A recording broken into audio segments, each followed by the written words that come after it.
In the last video, I, let's say, restored the metal of the emblem by sandblasting it, cleaning it up, and painting it chrome paint or chrome-like paint. But in doing that, I also managed to break this piece. It was actually already broken. I had this other emblem that I purchased that I was going to extract the inlay and replace it, but I broke both of them. So now this is what it looks like, the one that I was able to save. I cleaned it up, but I cracked it, and when you paint it, the crack will show up because the crack is inside the plastic, not on the surface. So my plan is to try to recreate this inlay, basically to replicate this simple inlay using epoxy. And I think I know how to do it, but I'm sure you guys will have some suggestions. So anyway, let me show you what I plan to do. Alright, so here's the plan. I've seen how to thin out silicone with mineral spirits, but I think that's going to get really messy, and I think it takes a long time to cure. So what I'm going to do is I'm going to try to mix it with some cornstarch. I've seen a few videos where that seems to work pretty well. And we'll take that mix and I put the emblem here, print side up, because that's what we want. I put some double stick tape on the back of it so it doesn't move, and I also taped this little piece of cardboard, which is about a 1/2 millimeter thick, because when I put this, which will be the mold, over it, I want it to be a little bit thicker, and I want to have an edge that I can use. I can trim off the edge and maybe have a little extra material for buffing if I need it. Okay? I'm going to coat all of that with some of this stuff so it doesn't stick to the silicone. We'll put the petroleum jelly on here and on the part, and but first we got to mix up some goo. Before I start mixing, I think I'm going to prep all of my surfaces. I'm going to try just to lightly put some stuff on here so it doesn't stick when I take the silicone out. I've seen a lot of, craft videos where folks that do this a lot better than I probably will don't have a problem with the silicone sticking, but I'm anticipating that since this is my first time and I have no idea what I'm doing, that it's probably not going to work out real well. So that's why I'll just get ready. Okay? So we'll do it like that. I'll put some on the inside of the mold, and then we'll mix up the goo. Also, what I've seen is about a 50-50 mixture between the silicone and the cornstarch, so I'm going to try to observe that as much as I can.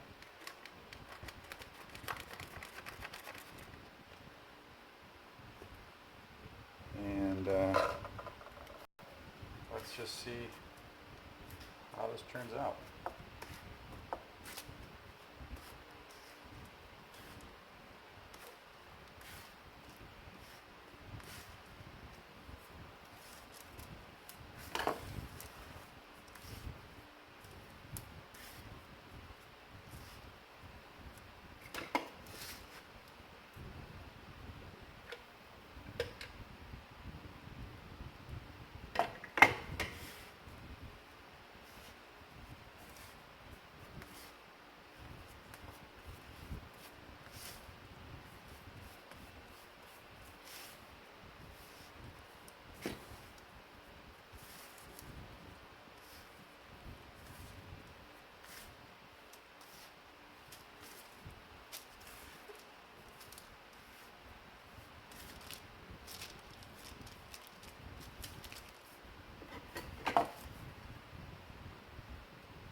I'll bring it back when I've got the mixture all done.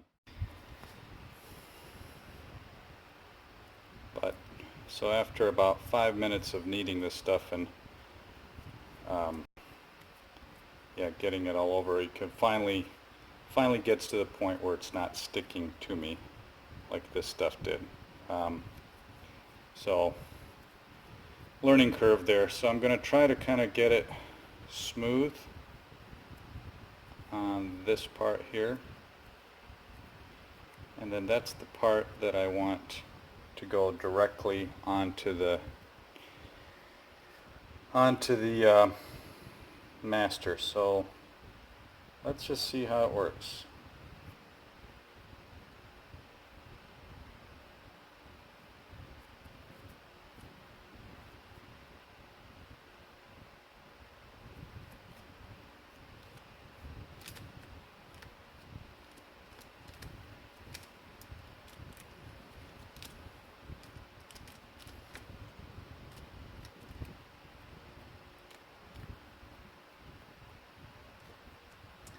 I probably should have mixed some more, but in volume this stuff really kind of disappears. I think the cornstarch reacts with the water and it extracts. I'm not really sure how it works, but I got about half the volume, so it increased in density obviously, but something shrank or went away. So suppose if I had something solid I could put it on the back of this too. Let me just keep kind of pressing down on this.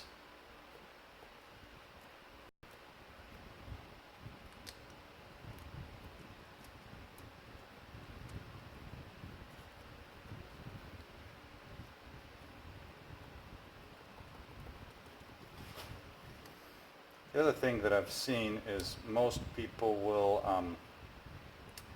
put the master on top like this and press down on it, and I suppose that would be easier for the master, you know, the sample itself, but I wanted to have a flat, I really wanted to have a flat other surface so that I could pour the epoxy and it would be, you know, even.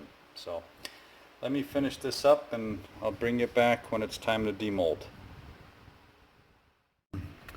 This is after about, I don't know, 10-15 minutes. Very solid, but still deformed. So I'm going to let it go probably an hour, hour and a half. It's not a lot. It's probably a ½ an inch thick, maybe 3 inches across, 2.5. So we'll let it go for about an hour and then we'll come back. Okay, it's been about an hour, maybe a little bit less than an hour, and it's getting late and I'm getting impatient, so that's not a good combination, but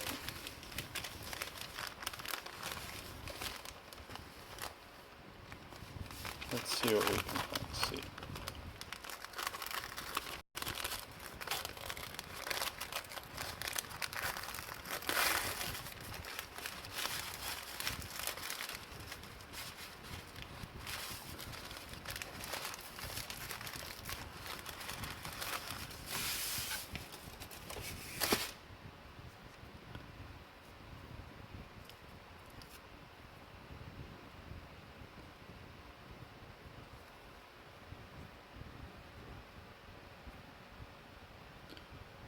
Seems to be really rubbery. So I'm going to leave it in here and I'm going to try to just extract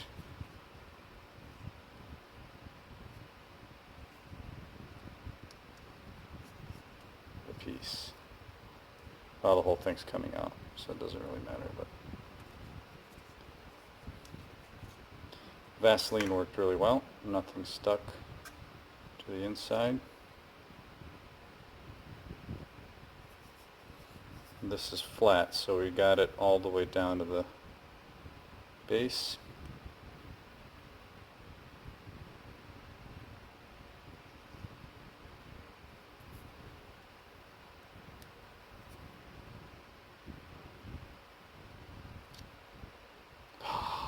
Sweet. Take a look at that.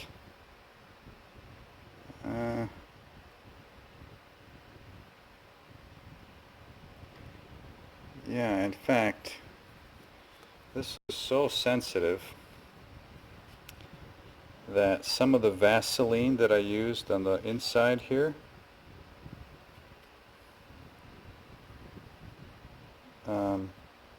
still there. Let me get a Q-tip and clean this up a little bit. A really good detail transition, probably too much mold release. I think next time I am going to press the master down.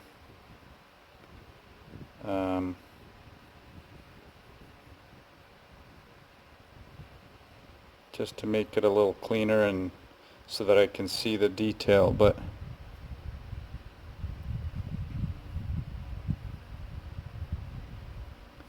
not bad. Let me take the master off the cardboard so we can compare.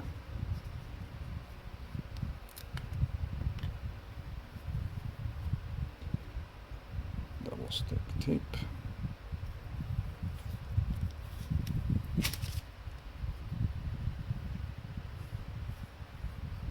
So that's what it would look like after it's cast.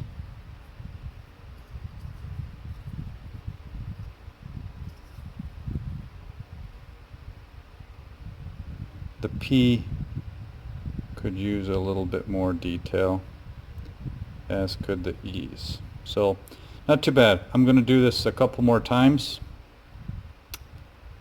and I'll come back with the final version. Okay, so I've got 3, and there are slight differences between the 3.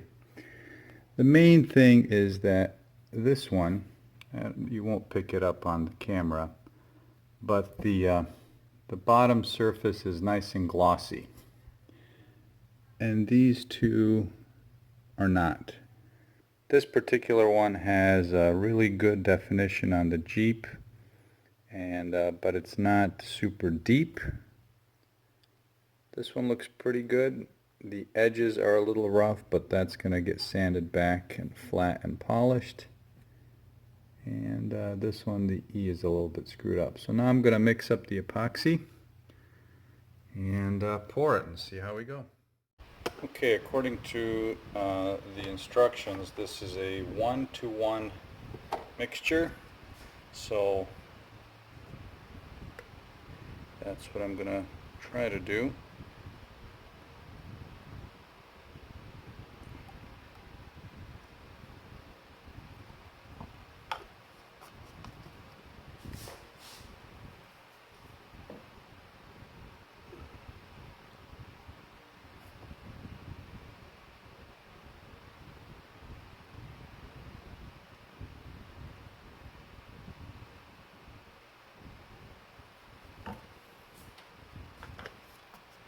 Okay.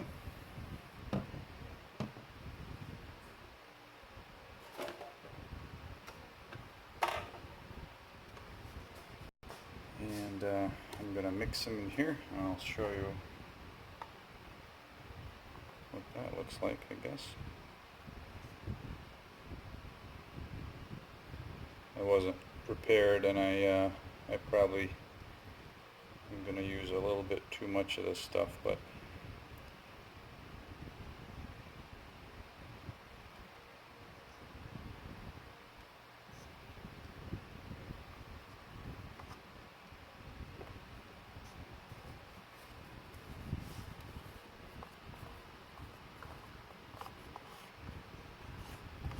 so I'll come back when it's all stirred up. Well, apparently I didn't push the right button to record the pour, but I poured them. I may have overdone it a little bit, but a little extra material, and this one I know isn't going to work. That one is already kind of damaged, but we'll see. There are a few bubbles, but this is so thin I think they'll work their way out, or I'm going to use a little bit of flame. In fact, I'll do that right now, and then let it go.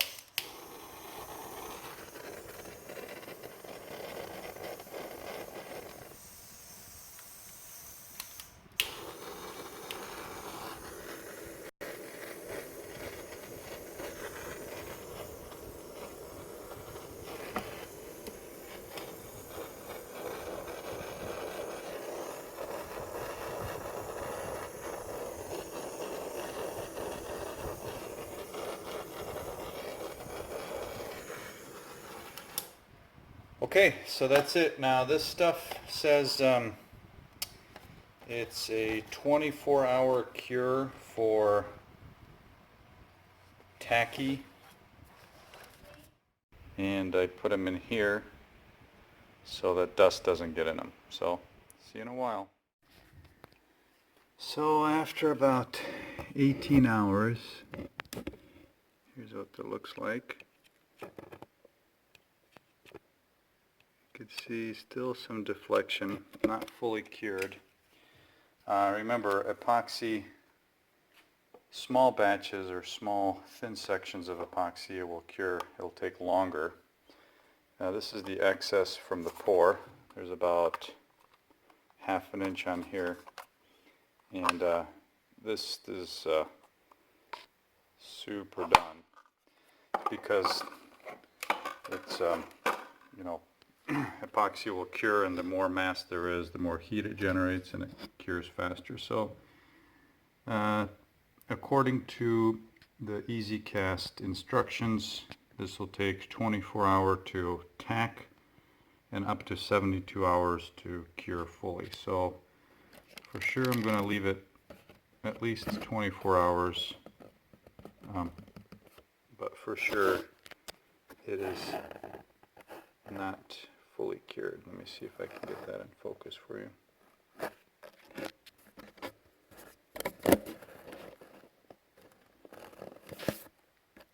Yeah, still a bit spongy, still feels a little tacky.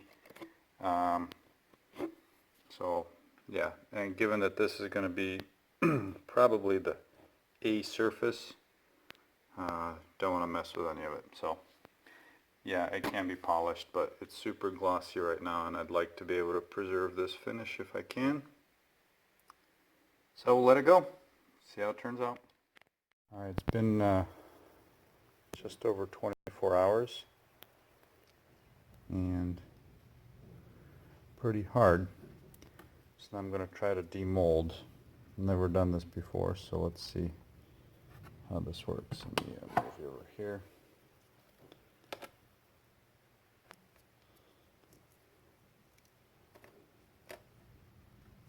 So this is just the extra spillover or flash, I guess. And hopefully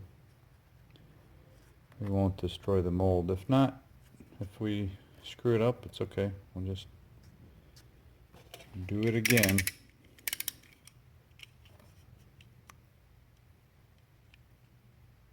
No, I don't want to cut it. There you go.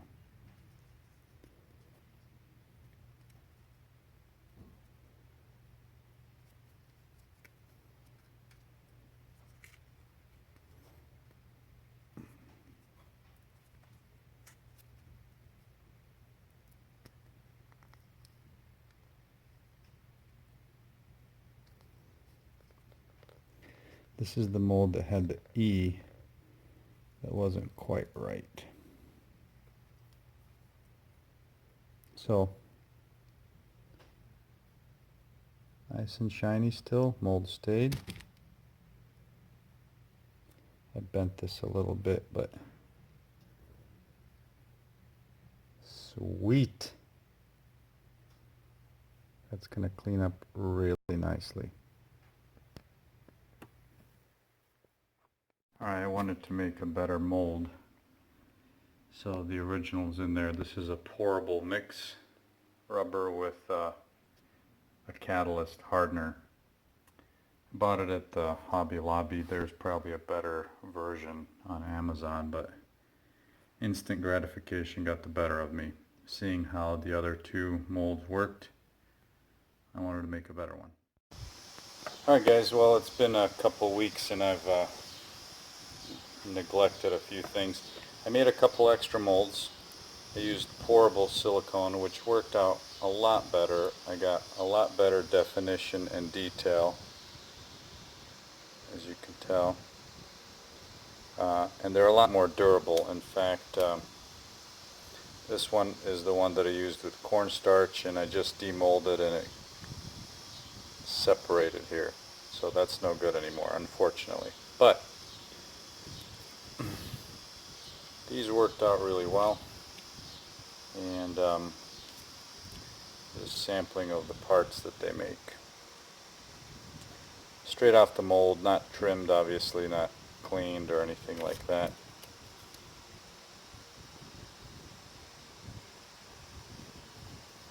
And here's the original. So, epoxy, plastic. So, as far as durability, you know, I think plastic's going to be more durable. But this is brittle, and it takes some effort, but this is a little bit flexible. So I think that's better. It is going to get a clear coat once everything is painted.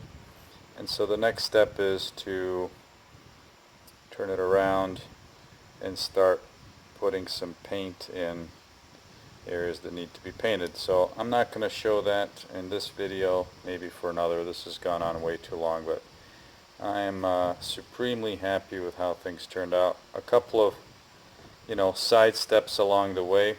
I probably should have gone with the pourable urethane first if I wanted this level of detail. I didn't know that, but anyway, hope you find this useful. You can totally do this on your own, not a big deal. If you're interested in a couple of these, let me know.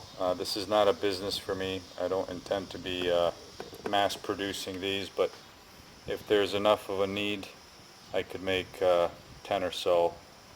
And so just let me know. Have a good night.